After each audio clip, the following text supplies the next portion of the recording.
Like, he puts pressure on guys without throwing too many punches, and then starts to figure holes out, and the way he can explode and move in with one shot, my God. Yeah, he very explosive. He's very explosive, man.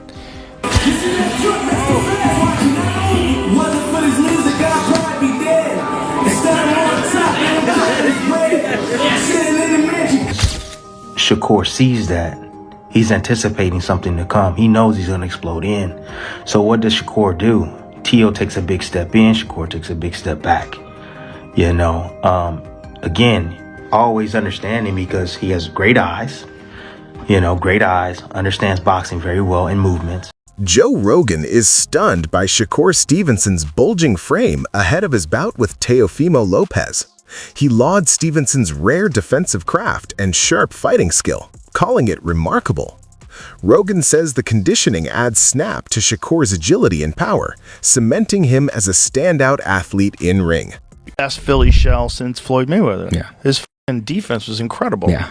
Defense, and he stayed, and that guy was putting the guy from Golden Boy, I can't remember his name, who he fought, but was just a good fighter and was really pressuring him. And Shakur stayed in the pocket. Yeah. He stayed in the pocket. He also said people he's were not going calling to him fight a runner that way before. anymore. He's not a runner, yeah. But he said after that fight, I'm not going to fight that way anymore.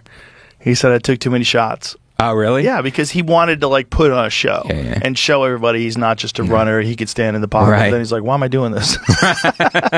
I'll box the shit out of these motherfuckers. Yeah. I mean, he's a silver get medalist, too. that guy. Yeah. Oh, he's elite. He's elite. Yeah. And just one of the best, like, as far as skill. What do you think of Crawford Canelo? Inside Shakur Stevenson's camp, focus is non-negotiable. Every session is designed to tighten his defense, increase his speed, and polish his technique. Coaches demand precision, conditioning, and a plan for any style. The work shows in his physique and composure. Footwork, sparring, and film study are ritual. Nothing is wasted. By fight night, that discipline turns into instinct, and he's ready for whatever the ring throws at him, when it counts.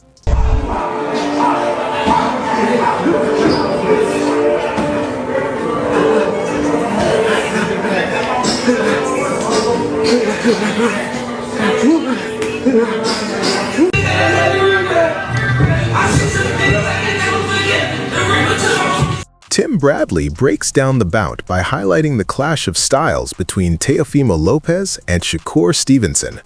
Lopez, he explains, relies on explosive, twitchy movement to generate tremendous power. There's often a subtle beat before he lets his hands go, then he strikes with sudden intensity. Bradley compares that closing speed to the way Roy Jones Jr. used to jump into range with precision. Stevenson is different. He wins by controlling distance, using footwork and positioning to limit movement and dictate the tempo. Bradley says the feet will decide it. Stevenson can blunt Lopez's explosiveness by keeping him off balance and anticipating the trigger. It's agility and defense versus raw power and sudden bursts. It's the feet. The feet is what gets you in position to be able to land those shots. You know, footwork is extremely important. When I look at both these guys and I look at Shakur's footwork, I look at Teo's footwork, and what I noticed about Teo's footwork in particular is that in order to be able to throw with the amount of power that he has, you know, I've noticed with Teo, there's always a subtle pause before he actually explodes. And Teo's a guy that likes to explode into contact, like to explode into his opponents, man, to land his offense, you know, fast, you know, twitchy type muscles, you know, fibers, you know, he's extremely fast.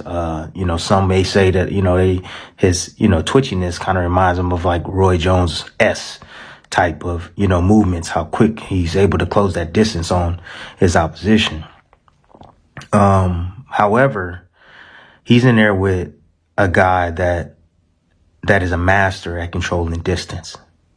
That's he's a master at literally, you know, getting in his position, right? In a position where he wants to be and taking away your positioning. And with doing so, he takes away your feet, you know, and that's why I think feet are going to be extremely important in this. You know, if you can keep your opponent off balance. For instance, let me just give you an example. It's like Teo explodes. There's a subtlety before he explodes with his offense. And as soon as Shakur sees that, he's anticipating something to come. He knows he's going to explode in. So what does Shakur do? Teo takes a big step in. Shakur takes a big step back. Again, always understanding because he has great eyes. Ryan Garcia is calling his shot. He sees Shakur Stevenson coming out on top. Garcia points to Stevenson's blistering speed, elite defense, and high ring IQ as advantages that travel against anyone. What stands out, he says, is Shakur's ability to adjust in real time and stay composed when the pressure spikes, traits that could trouble even Teofimo Lopez. If Stevenson executes his game plan, victory is well within reach. In Garcia's eyes, the tools add up.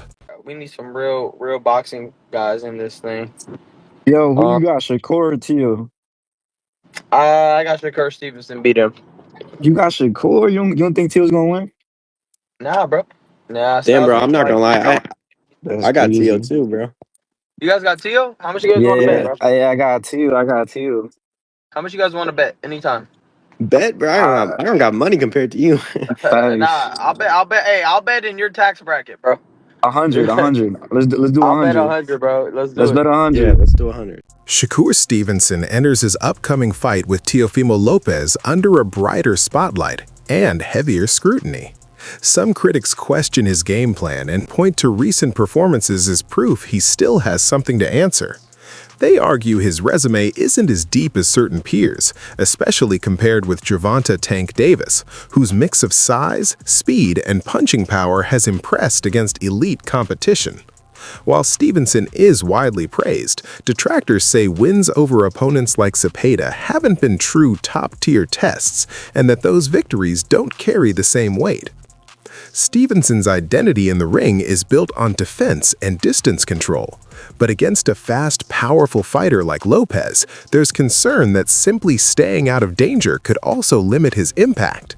Some believe Stevenson may prioritize space, running at times rather than pressing the action, turning the contest into a battle of endurance, timing, and restraint more than sustained offense. His skill and defensive mastery are real. The question is whether that approach holds up against Lopez's explosiveness and raw power. The outcome is uncertain, but the intrigue is undeniable. Like hoisting up Shakur Stevenson, his resume is not really that deep if we're really being fair. And I would challenge y'all to compare it to Gervonta Tank Davis's resume and then really look at who they were, look at Tank's frame, look at Shakur's frame, and tell me what looks to be more special. But here you got Shakur being hoisted up and praised nonstop, but then a lot of the same analysts, when they talk about Tank, they're like, oh man, Tank's disappointing and Tank needs to fight someone and his resume is not that good. Who on Shakur's resume is just this world beater? People always talk about, oh, Tank don't have Hall of Famers and don't have good fighters.